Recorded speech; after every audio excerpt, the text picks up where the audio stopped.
वाणी की सामर्थ्य नहीं है कि प्रेम की बात को बताया जा सके। प्रेम स्वाद है, भजन का स्वाद है प्रेम।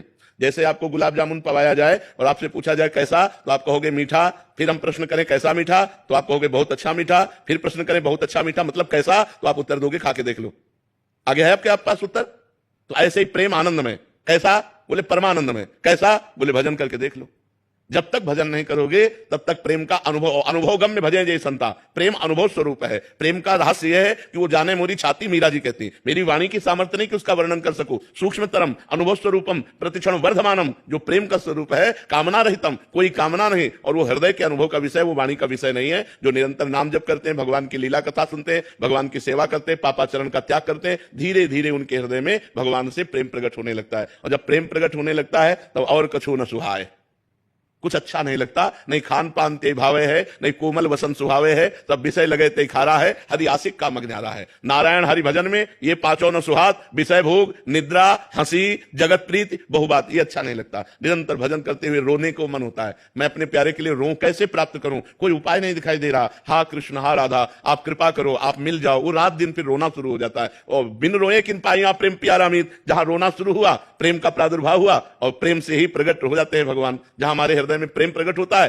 तो हरि व्यापक सर्वत्र समाना, और प्रेम ते प्रकट हो ही मैं जाना। भगवान जहां देखे इसके हृदय में प्रेम प्रकट हुआ तो भगवान हृदय में ही प्रकाशित हो जाते हैं। प्रेम अनिर्वचनीय है, उसका वाणी के द्वारा वर्णन नहीं किया जा सकता। क्या गृहस्थ आश्रम में इसका पालन किया जा सकता है? बिल्कुल, गृहस्थ आश्रम और विरक्त आश्रम ये सब शरीर धर्म है। विरक्त और गृहस्थ शरीर होते हैं।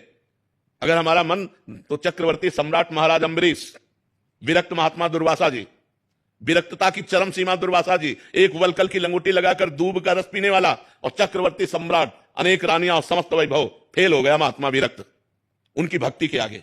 सावई मना कृष्ण पदारविंद, मन कृष्ण के चरणों में लगा। चक्रवर्ती सम्राट है और इनको अपनी तपस्या का अहंकार है। तो पूरा चरित्र पढ़ के देख लो, अम्बरीश और दुर्वासा चरित्र। तो इसलिए ये भ्रम हटा दो कि हम गृहस्थ में हैं और हमसे भजन नहीं हो सकता, या हम भक्ति की ऊंचाई नहीं प्राप्त कर सकते, या जो महात्मा लोग गति प्राप्त करते वो हम नहीं प्राप्त कर सकते। नहीं, आप प्राप्त कर सकते हो, पर आप अपने धर्म के अनुसार चलो तब। गृहस्थ धर्म सबसे बड़ा धर्म है। जितने भी विरक्त महात्मा हुए पैदा कहां हुए, जितने भी विरक्त महात्मा हुए उनका पोषण कौन करता है?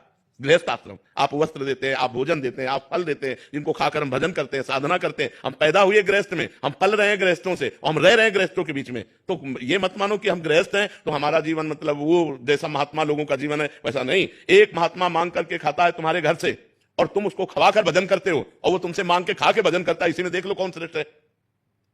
तुम उसको खवा करके भजन कर रहे हो, बस भजन की खास बात है। तुम वो अकेले खा करके भजन कर रहा है, तुम पूरे परिवार का पोषण करके समाज को लेकर के भजन कर रहे हो, तुम्हारा महान धर्म है। बस चूक ये हो जाती है कि गृहस्थ धर्म में रहते हुए पापाचरण और आसक्ति इतनी प्रबल है कि भजन करना बड़ा कठिन है। अगर ये चूक सुधार लो तो आपको भी वही गति मिलेगी जो एक महात्मा को गति मिलती है, वही आपको